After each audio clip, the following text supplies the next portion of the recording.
Aslam Rehan Tariq podcast करने वाला हकीम शहजाद के चुंगल में फंस गया है।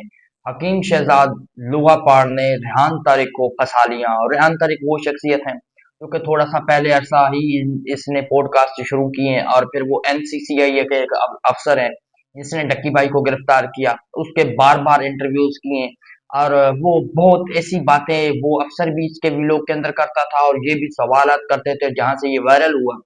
और बाद में इसने बहुत सी शख्सियत का इंटरव्यू किया और जिस का भी इसने इंटरव्यू किया, सामने वाले जो मेहमान था उसे बदतमीज भी किया, उसके साथ घटिया हरकत भी की, बातें भी की और डिफेम भी किया सामने वाले को। लेकिन कोई भी सामने वाला जो था वो बात करने के लिए नहीं आया। मिस्टर पतलू ने भी इसके साथ इंटरव्यू किया, लेकिन वो भी बड़ी बहस चलती रही। मिस्टर पतलू ने भी चैलेंज किया ये वो, लेकिन मिस्टर पतलू भी बाद में आखिरकार चुप कर गया।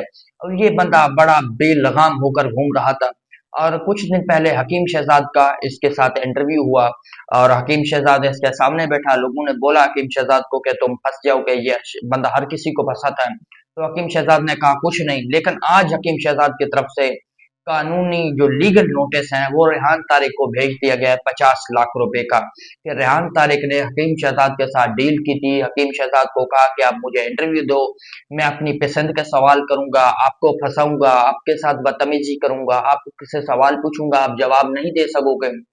और लेकिन उस सब के बदले में आपने गुस्सा नहीं करना, आपने जो है ना बातें सीरियस नहीं लेनी, और इसके बदले में आपको 50 लाख रुपए हकीम शहजाद के साथ डील डन हुई कि 50 लाख मैं आपको दूंगा और आपने मुझे इंटरव्यू देना है। और रेहान तारिक ने ये इंटरव्यू किया, जिसके बाद कुछ एआई क्लिप्स जो थे वो वायरल होने लगे। हकीम शहजाद का कहना है कि जिससे मुझे डिफेम किया जा रहा है, जो सवाल मेरे से पूछे नहीं गए, लेकिन अब वो सवाल जो है ना सोशल मीडिया के ऊपर चल रहे हैं। तो रेहान तारिक ने मुझे 50 लाख रुपए नहीं दिया, इंटरव्यू करने के बाद मुझे धमकाया गया, ये इस तरह। और अब जो है वो जब तक मुझे 50 लाख नहीं देगा उसका इंटरव्यू जो है ना वो अपलोड नहीं हो सकेगा। और 50 लाख का एक केस जो है अदालत के अंदर हकीम शहजाद ने कर दिया है। और लीगल नोटिस जो है वो रेहान तारिक को मिल गया है, जिसके अंदर तमाम इंटरव्यूज जो है ना अपलोड करने से रोक दिया गया है रेहान तारिक को, कि अगर रेहान तारिक ये इंटरव्यू हकीम शहजाद का बगैर 50 लाख हकीम शहजाद को दिए इंटरव्यू अपलोड करेगा, तो फिर इसका जिम्मेदार रेहान तारिक खुद होगा, जो कि एक अपने आप को मारूफ पॉडकास्ट कहलवाता है और थोड़ी ही दिनों के अंदर, कम अरसे के अंदर बड़ा पॉपुलर हुआ था। और ये डील करके जिसका भी इंटरव्यू करता था, लेकिन हकीम शहजाद के साथ डील की, डील करने के बाद हकीम शहजाद को पैसे नहीं दिए ये 50 लाख।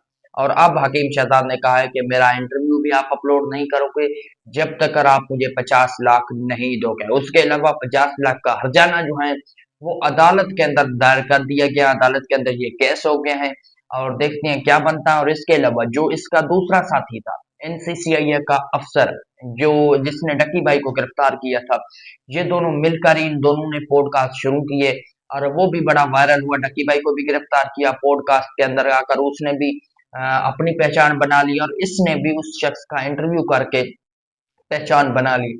अब जो एनसीसीआई का डायरेक्टर है, वो सरफराज नामी मेरे ख्याल से उसका नाम है, शख्स है जिसने डकी भाई को गिरफ्तार किया था, वो भी गिरफ्तार हो चुका है और उसका भी ये खबरें आ रही है कि रिमांड मंजूर हो गया है। दूसरों का रिमांड लेने वाला उसका अपना रिमांड ले लिया गया है। अब रेहान तारिक बच गया था, तो रेहान तारिक को भी ये पंगा पड़ गया है और इंटरव्यू से रोक दिया गया है।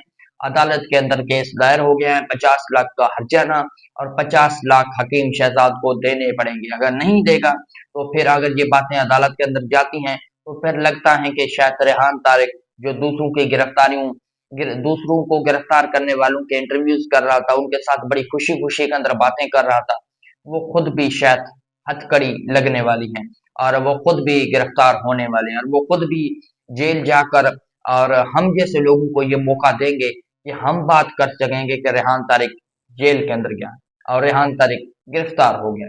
और इन तमाम चीजों के ऊपर तफसीली चीजें जैसे जैसे क्लियर होती हैं, देखते हैं क्या बनता है, फिर आपसे शेयर करेंगे कि अदालत की तरफ से क्या एक्शन होता है और रेहान तारिक क्या अदालत के अंदर पेश होता है या नहीं होता, बड़ा सवाल है। और वकील का कहना है जो हकीम शहजाद का, उसने कहा है कि हर सूरत रेहान तारिक को अदालत के अंदर आना पड़ेगा और अदालत के अंदर हर जवाब देना पड़ेगा।